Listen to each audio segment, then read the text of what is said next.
ஒரு வண்டியும் வர மாட்டேங்குது. அவனாவது நிப்பாட்டானு வேற தெரியல. இவர்கிட்ட ஒரு வேற இவர்கிட்ட லிஃப்ட் கேட்டு பாப்போம். பக்கத்துல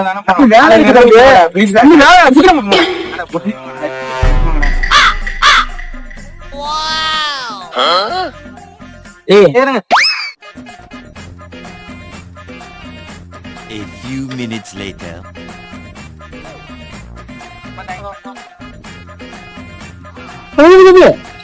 ஒரே நிமிஷம் வீட்டுக்கு என்ன போறீங்க? ஆமாண்ணே ஒண்ணுங்களா வீட்டுக்கு உங்களுக்கு குளிச்சுட்டு போயிருக்கீங்களா? ஏண்ணே சாவு வீட்டுல இருந்து வரேன். அட பொம்மால இங்க மாட்டினா பட் சாவு வராது. எதுக்குடா சிரிக்கிற? ஆனா அது பரவாயில்ல, 2 நாளா குளிக்கல. ஆனா நீ இப்பதான் காலையில குளிச்ச. டாக்டர் வேற 2 நாளைக்கு குளிக்க கூடாதுன்னு வேற சொல்லிட்டாரு.